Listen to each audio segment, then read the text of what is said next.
are billions of people on the planet and many different personality types. Some people are introverted, some extroverted. Some are driven by logic, and others by their feelings. In a world of such diversity, how do we learn to relate to those who are different? And how do we learn to understand and accept who we are? People have a desire to know themselves. People want to know, who am I? How do I function? How do I tick? These questions were at the heart of the pioneering work of Dr. Carl Gustav Jung, a Swiss psychologist who began working at the turn of the 20th century. Despite the conformity in dress, behavior, and attitude dictated by his time, Jung championed individuality, and he invited his patients to embrace the unique person each was meant to be. Jung said, okay, that's what society tells you, that's what's expected of you, but what do you think? How do you feel? He said that we all need to get to know ourselves better and know our motives better. And if we could really look at that more, that we would be able to be more accepting of differences. In his own life, Carl Jung embarked on a painful journey of self-discovery, and the lessons he learned provided inspiration for generations to come.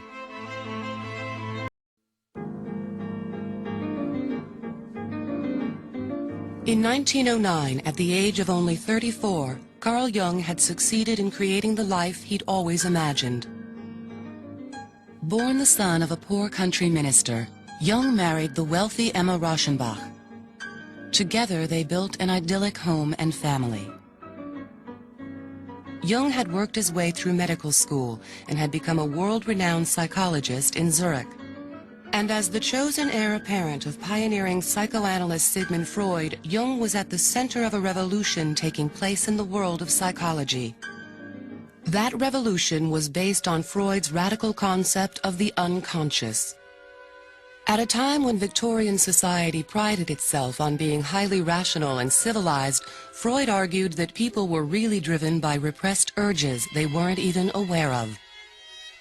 Jung was one of the few who had embraced Freud's provocative ideas. The pair quickly became partners in promoting psychoanalysis around the world, and slowly they were gaining the respect of the mainstream medical community. In Freud, Jung had found not only an important professional mentor, but also a father figure.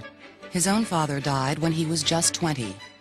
The death of Carl Jung's father ended any money coming into the household. And it was up to him then. He was the only son. It was up to him to take care of both his mother and his sister. And so keep in mind, Jung was sort of an orphan. He looked for a guide, a father, you understand, and he found that in Freud.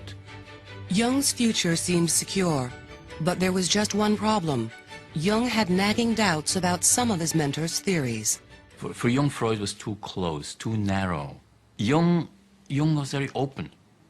He closed his eyes to nothing. Jung spoke about Freud in a 1959 interview.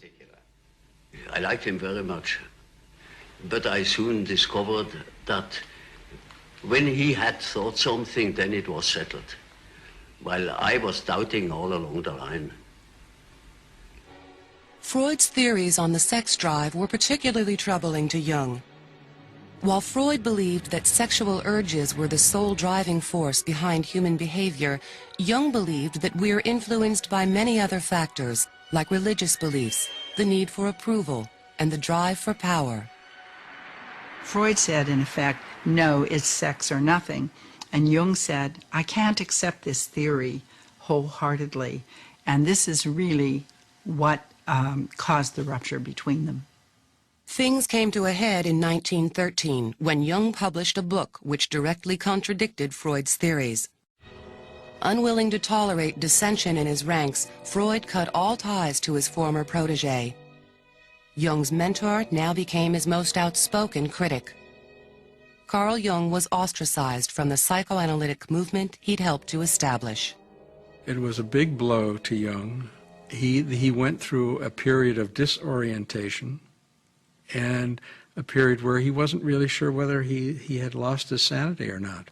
Though the separation was in the coming, it threw Jung into a deep depression, which, however, was beneficial. It was liberating. He had to go on his own. The son has to do his own thing. Ultimately, Jung would go on to do his own thing, but the years ahead would be difficult. Just months after Jung's own life had been shattered, the fabric of Victorian society was also torn apart. As World War I exploded across Europe, Jung retreated to his house on Lake Zurich to fight his own internal battle. He went down to the beach in front of his house and played with the pebbles and sand, and he said, I don't know why I'm doing this, but this is the only thing right now that will relieve the anxiety and the disturbance that I'm feeling. From there, he went into what he calls the confrontation with the unconscious. Desperate to find his way, personally and professionally, Jung began a process of deep self-analysis. He spent hours alone recording his thoughts, analyzing his dreams, and making elaborate drawings as a way to express the deepest parts of his unconscious. Jung used this period to think about what he was going to do with his life. He said to himself, I can't continue to practice psychoanalysis if I use Freud's terms and Freud's methods. I have to create a system of my own. As he probed deeper and deeper into his own psyche, Jung became increasingly convinced that his unconscious was driven by more than just sexual urges, repressed thoughts, and memories.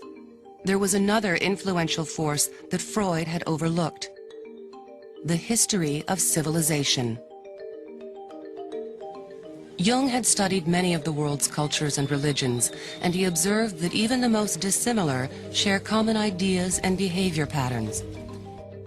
He found, for example, that Native American Indians had certain stories and rituals in common with tribes in Africa and other cultures throughout the world. And he said, these things are in common. And these people don't know anything about each other. They have no way to communicate with each other. How is it, why is it, that they are all telling a very similar, if not the exact same, version of this same story?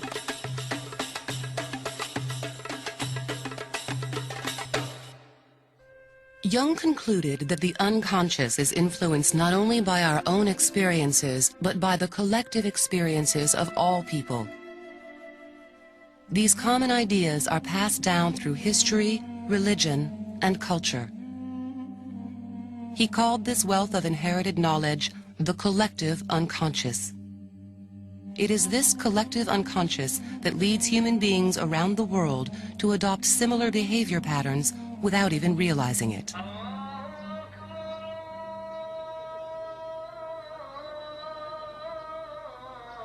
Every culture has certain classical, typical behavior modalities, like the hero.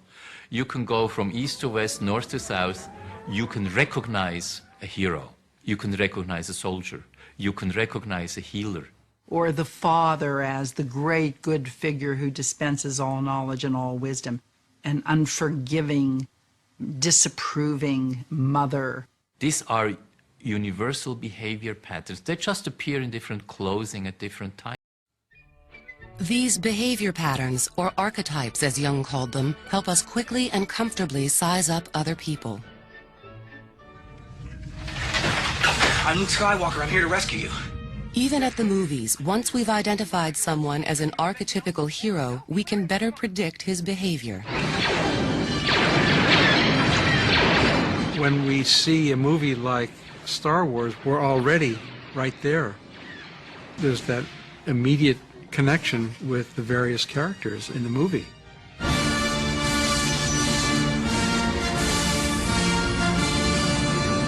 The whole idea of Darth Vader and the whole idea of archetypal evil and Luke Skywalker as the young hero,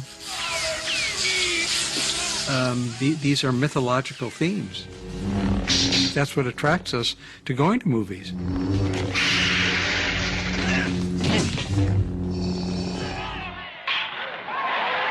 In the real world, many of us unconsciously play out these archetypical roles. The nurturing mother, the good son, the successful business person. But often there is a more complex, unique person inside of us that is struggling to be recognized. Most young people today develop, I think, a pretty mature sense of how to look and act at the right times. And boy, they're quick to recognize somebody who doesn't. Jung stressed that in order to be truly happy, we must stop trying to be who we think we should be or who everyone expects us to be and figure out who we really are. I think at one time or another, every girl wants to be a cheerleader. And if you're just out for the prestige, if you don't really care, the other kids spot you as a phony right away. For years, Jung himself had played out archetypical roles. He had devoted himself to following in Freud's footsteps, all the while suppressing the inner voice that was telling him to go his own way. After his many years of soul-searching, Carl Jung had found his true self. Promoting individuality became a cornerstone of Jung's work, and with the end of World War I, a new and more open society emerged that was ready to embrace Jung's ideas. When he first published his theories in 1921, the book was an immediate international bestseller. In Psychological Types, Jung offered a system that would help people better understand different personalities and appreciate the qualities that make each of them unique. He coined terms like introvert and extrovert and explained how someone who is shy thinks differently from someone who is outgoing. Jung called this process of identifying and labeling different kinds of personalities typology. Typology helps an awful lot of explaining the difference in functioning and that it's okay to be different, it's okay to function differently. For the public, finding out what personality type they were became the rage. And back in Zurich, Jung's workload exploded. At the age of 47, Carl Jung had become internationally famous, and patients from around the world were making appointments up to a year in advance with Jung. He had more patients than he could handle. Everybody wanted something from him. Artists and poets and writers of all sorts were attracted to him, and if they had creative blocks or they had issues with alcoholism or depression or lack of meaning, they would come to him. But Jung's popularity didn't come without its share of negative attention. In the 1930s, the world began marching to war once again. In a divided Europe, some of Jung's theories would become increasingly controversial. He wrote about the differences between Aryan psychology, Jewish psychology, and Chinese psychology. This was taken as Jung being anti-Semitic, but Jung said, well, look, any sensible person will see that there are differences in psychology between Jews, Aryans, and Chinese. Jung felt that if everyone could learn to understand each other's differences, there would be less conflict in the world. But ironically, Jung's theories were adopted by the Nazis, who twisted them to suit their own agenda. Jung sparked controversy in 1933 when he agreed to take over as head of an international society for psychotherapy. At the time, most of the group's members worked in Germany and were facing Nazi domination. Jung wrote that he wanted to help his German colleagues keep their relatively new profession alive, despite this oppression. But some viewed Jung's efforts as collaboration. At the time, Germany was the predominant country in Europe before World War II. Everything science, philosophy. So Jung felt it was very important to maintain psychotherapy in Germany if at all possible. So he worked with the Nazis from 1933 to 1940, and people have not forgiven him for doing that. Over the years, Jung vehemently denied being an anti-Semite and supporting the Nazis, but controversy remains. Toward the end of his life, Jung turned away from treating individual patients, traveling, and lecturing. A true introvert at heart, he spent increasing amounts of time at home on Lake Zurich, surrounded by his family. When his supporters began urging Jung to start an institute that would teach and spread his theories, Jung only reluctantly agreed. He had an allergy against following. He didn't want you to follow a guru. He didn't even want you to follow, Christ. He didn't want to follow. He wanted you to become an individual. So he didn't want people to follow him. But he realized people wanted to learn and study, his ideas and his thoughts, and he had no choice. Eventually, societies bearing Jung's name sprang up from San Francisco and Kiev to Singapore and Argentina. Jung himself spent his final years writing and enjoying a simple life. He died at his home in 1961. He was 85 years old. Despite his wishes, a definite cult of personality developed around Carl Jung after his death. With the age of flower power and hippies came a whole new generation that was captivated by Jung's message, which included terms like Age of Aquarius and New Age. The New Age, he meant, in the most basic terms, after the end of the Second World War, new ways of thinking, new possibilities for society. He felt that politics was evolving, that the relationship between men and women was evolving. He had a sense that everything was going to change and change profoundly.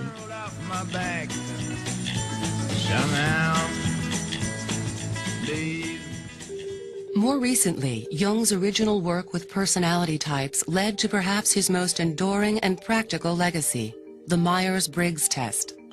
This tool helps schools offer career guidance, and it enables corporate America to better match an employee to a specific job.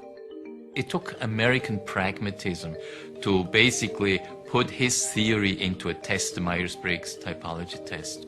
And it's the most used test in the United States. Every year, more than 1 million people take that test to find out, how do I function?